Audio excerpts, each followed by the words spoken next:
CNN has removed Ryan James Guski from the show, from their network, following comments he made to liberal Mehdi Hasan. For those that aren't familiar, CNN has been trying to bring on some more conservative voices onto their shows because they know their ratings are trash and that they're very biased and it's hurting their bottom line. So they brought in a couple of people. I believe you've got Scott Jennings frequently appearing as well as Ryan James Guski. Well, now, following an interaction just the other day, CNN has banned the conservative guest because he told Mehdi Hasan, quote, "I hope your beeper doesn't go off," in reference to his support for the Palestinian people. Of course, for those that aren't familiar, this is him basically saying you're Hezbollah. He's saying if you support Palestine, he's making a joke.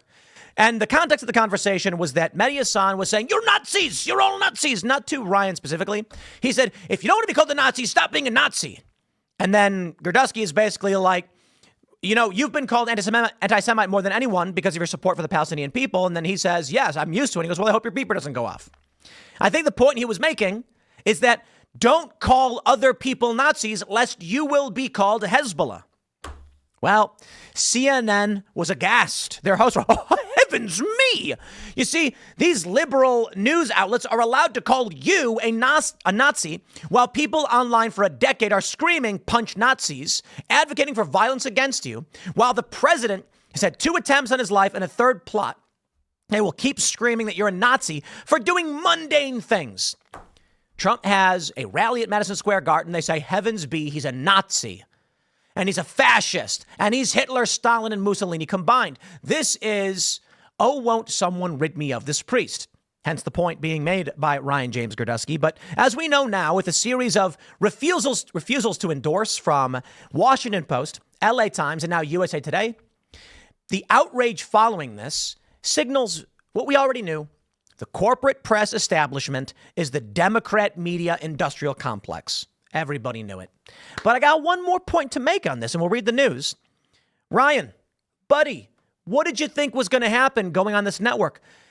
This is, in my view, like trying to open up trade relations with China. You know the story? Well, you see, way back in the day, China is this isolated nation, and American leaders are like, if we open up business to China, they'll become more like us. And China was like, these morons actually think we'll be more like them. Instead, China has stolen much of our labor through dirt cheap slavery wages. So all the companies are outsourcing here, lobbied our policies to change to benefit China, leading to major conflict. China's exploited this and, in fact, has pushed their Chinese garbage, their communist garbage. I'm sorry, not Chinese. I like China, but their Chinese communist garbage onto the United States. This is what I see with Ryan and other conservatives going on these networks for these recurring gigs. They are not going to take your word for it. They are going to force you to bend to them. So after Ryan James Guski makes the joke where he says, I hope your beeper doesn't go off, basically saying, you call me a Nazi, I call you Hezbollah. They go, oh, I can't believe it. And then Ryan basically, I said, well, I'm sorry. I apologize. And they're like, no, you leave. I'm not going to apologize for anything. Dude, don't sit here and call me a Nazi because of something as mundane as a political rally, which, mind you, Democrats have done several times at Madison Square Garden. You want to play this game where you're basically telling people that we are the most extreme psychopaths in history when we don't support any of that stuff, then why can't I say the exact same thing at you? Now, I'll tell you this. Don't go on these networks. They're setting you up as a prop. So it is what it is. But let's read the news and go through what is currently going on. NBC News reports CNN has banned a conservative commentator from appearing on the network again after he told the Muslim journalist, I hope your beeper doesn't go off, an apparent reference to the spate of exploding pages in Lebanon that killed members of the Hezbollah militant group last month. I want to stress, the joke is him saying, I hope you don't die. You're a supporter of the Palestinians? You want to call me a Nazi? That's the point he was making. They're trying to make it seem now, because Mehdi Hasan immediately goes, are you saying I should be killed? Oh, I can't believe it. I don't know. Is Ryan James Guski in favor of the Israeli operation? He says, I hope your beeper doesn't go off. He's insulting you. It's a joke. Now, this is why I say just don't go on these networks. And to be fair, it probably is a little over the top, in my opinion. It is. Just as much as I would say, don't call someone a Nazi. I'm not going to call Mehdi Hasan Hezbollah because he's in support of the Palestinians. You're allowed to be critical or supportive of whatever country, whatever, and you're allowed to have your opinions. But Mehdi, what gives you the right to call anyone else a Nazi? Okay. They say Ryan Girdusky made the comment during a heated debate with Mehdi Hasan, a prominent British-American broadcaster and outspoken critic of Israel's war on Gaza, on CNN Newsnight with host Abby Phillip.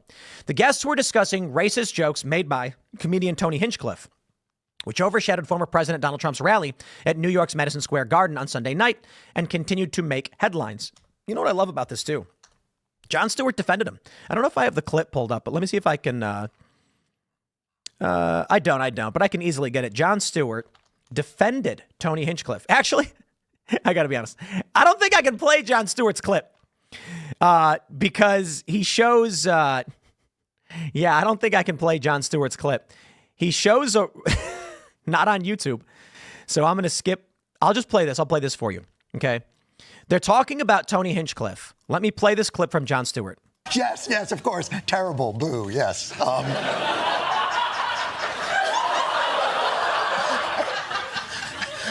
There's something wrong with me. I find that guy very funny.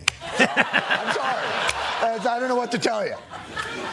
I mean, bringing him to a rally and have him not do roast jokes, that'd be like bringing Beyonce to a rally and not have... In this segment, Jon Stewart is talking about Tony Hinchcliffe, who is a roast comic and host of Kill Tony. And he's like, he made some jokes that maybe it wasn't a good idea to bring him to a political rally. Sure. But then he shows a series of jokes made by Tony Hinchcliffe in which I don't think YouTube would appreciate me posting them. At least I'm going to try to avoid getting demonetized. So I'm not going to. Sorry, guys. But he makes comments about Jews, about black people, about Latinos and Nazis. And Jon Stewart, a Jewish man, laughs and says, I find him very funny. Sure. So they're going to take issue with this regular. I like Jon Stewart for this. Okay, Jon Stewart's got a lot of problems. He deserves criticism, but I give credit where credit is due. As the debate turned fractious, Girdusky and Hasan sparred over whether the latter had been labeled an anti-Semite. I'm a supporter of the Palestinians. I'm used to it, yes. But it was following him saying, if you don't want to be called a Nazi, stop being Nazis. And Girdusky said, then he's like, you get called an anti-Semite all the time. And he goes, I'm a supporter of the Palestinians. I'm used to it. He says, well, I hope your beeper doesn't go off. He's making a point. I think the point Ryan was trying to make is, that's what they say to you. When you call me a Nazi and this is what they say to you, do you not see the parallels? Hasan responded, did you just say I should die? You just said I should be killed. He didn't, but sure. When Phillip called out for the comment, Girdusky apologized, claiming he heard Hasan say supported Hamas. After a commercial break, both Girdusky and Hasan left the roundtable discussion. Look, man, with all due respect, because I like Girdusky. I think he's a good dude. I don't think he handled this well. And I'm not trying to be mean or come down on the guy. You don't apologize. And you didn't think he said Hamas. I'd respond with, he called me a Nazi. I called him Hezbollah. What's the problem? We don't want to play those games. I agree. Stop calling me a Nazi. Stop calling the people I support Nazis. Stop acting like my friends are Nazis. That is not okay. And it's not okay to call him an anti-Semite because he's concerned about the deaths of Palestinians. That's it. I mean, if you think he's an anti-Semite for other reasons, fine, fair point. But this is absurd rhetoric. So Abby Phillip says, there is zero room for racism or bigotry at CNN on our air.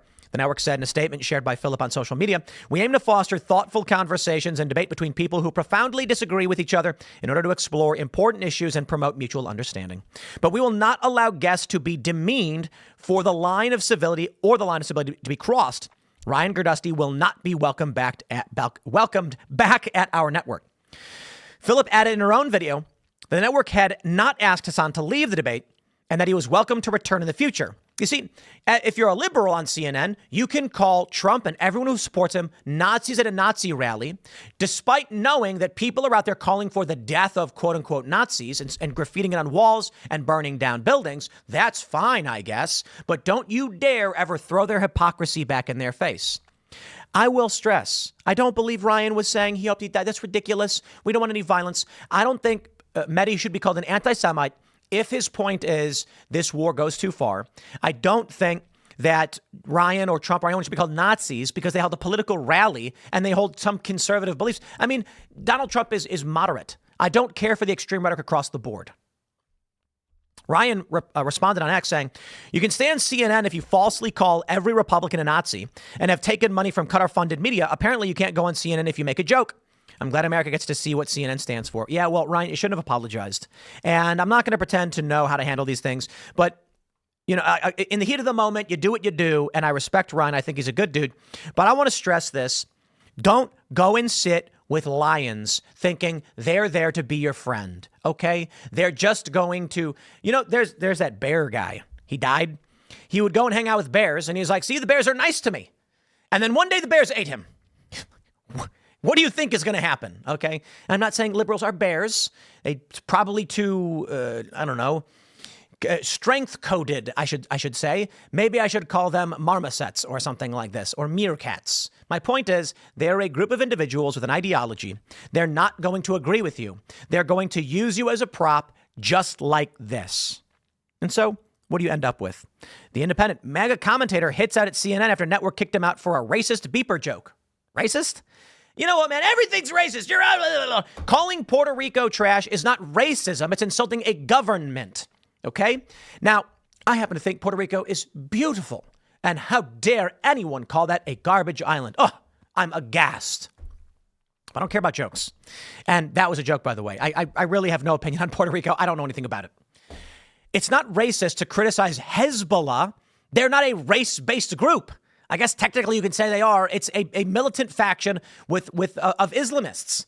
And there can be people of different racial or ethnic backgrounds. It typically isn't. It's people in Lebanon. But why is it racist? I'm just so sick of the absurdity. Okay, we done here, huh? We done? Okay, well, here we go. This is it. The Guardian.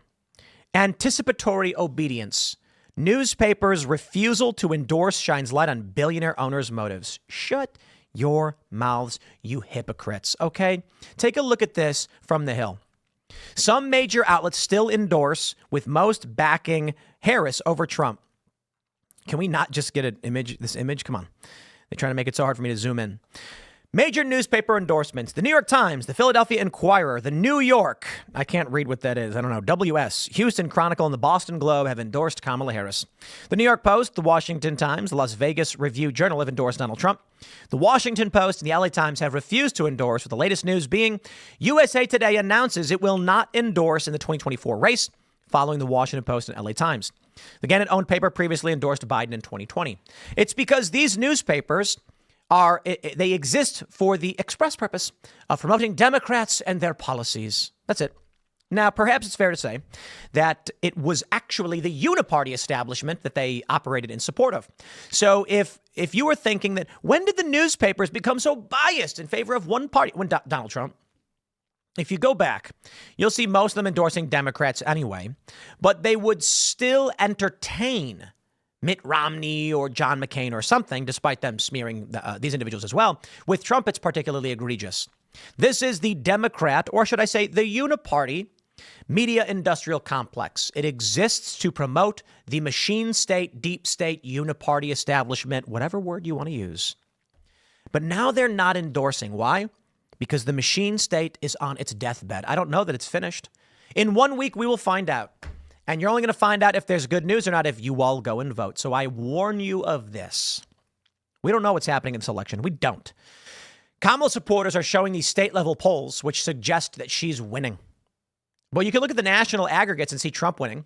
You can look at the battleground aggregates and see Trump is winning. And you look at the 2016 and 2020 bias and say Trump is on track to win. Means nothing. The world is changing, and it's changing rapidly.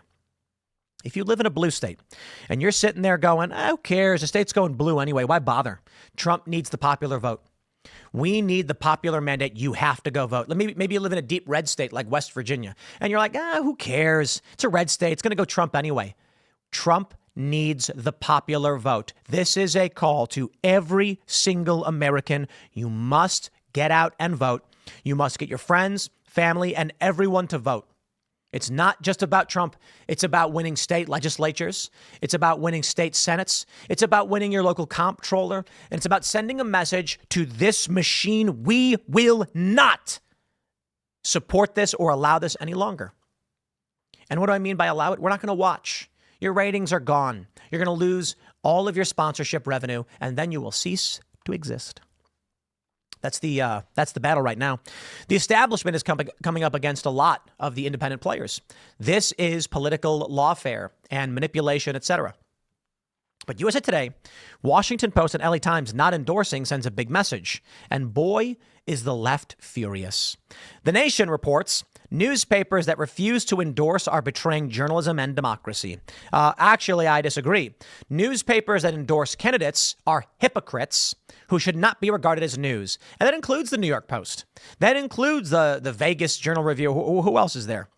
Washington Times, New York Post, and Vegas Review Journal should not be endorsing anybody.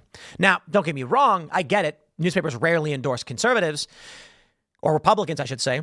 The New York Times, Philadelphia Inquirer, New Yorker, WS, I can't even read that, Boston Globe and Chronicle should not be endorsing anyone. Newspapers should not be in the game of making endorsements. The Nation is outraged because the left views news establishment as in their pocket. When they're betraying journalism and democracy, they're not. In fact, it's probably one of the most upholding of journalistic things they could do, saying, we are here to provide news and we're not taking sides. Well, from this, a bunch of staff resigned. Washington Post lost 200,000 subscribers. Now get this. If these people are paying $15 a month, heavens to Betsy, 200,000, they're losing $3 million a month because of this refusal to endorse. Now, what the left is saying, it's because their billionaire owners are trying to pony up to Donald Trump knowing that he's coming in. And I say, yep, definitely. These people are spineless. I don't think Jeff Bezos was like, you know what, I've had an epiphany. I think that it's bad that we endorse. He's going, guys, Trump is going to win. I don't want to be on his bad side. Trump recently met with Blue Origin. And if Bezos is going to maintain these companies in which they need government contracts, you are not going to earn favor with the Trump administration by going after the guy likely to win. And so now they're backing off saying, let's not endorse. But it's also fair to point this out, too. Kamala Harris wants a wealth tax. So people like Jeff Bezos are like, well, that's the end of this country. You put a wealth tax in place, and that's damage to an already damaged state. Many people pointed out, okay, so Kamala Harris wants to tax people at a high rate on capital gains over, like $1 million or something, and a wealth tax, which would tax unrealized gains, which is an impossibility. Many people have pointed out, Tim, the wealth tax already exists. It's called property tax. Indeed, you are correct, good sirs and madams. It's true. I've recently heard a story where a friend of a friend owned a house and he couldn't pay the property taxes, so he's selling it. And I'm like, well, hold on. You own the house. It's your house. And the government demands that you pay them rent for living in that house. And when you can't, you have to sell your house. I thought you owned it. Nope. Here's the best part. You want to improve your house? Now you got to pay more. Why? No, serious question. Why? Maybe if you want to have property tax, you can play a game like this. Each lot or each acre you occupy is a certain amount of dollars. And that's if we entertain taxes. Or a lot of people wouldn't. But let's say we're talking about we're going to have plumbing and, we're going to have infrastructure and police and fire. Every lot has to pay a flat rate. And you get access to these public services. If there's going to be property tax, that's the way it should work. The idea that you're like, I would like to finish my basement so that I have more room for my children as they grow up. And the government comes in and goes, wow, well, now you owe us $1,000 more per month or per year. I mean, that's insane. Okay, fine. Live in squalor. That is an absurdity. And what ends up happening is if people don't make enough money and your property value is up through no fault of your own, you lose your house. So let's say you buy a house for $200,000. And you're sitting there and you're like, I got a good house. It was cheap. I could afford it.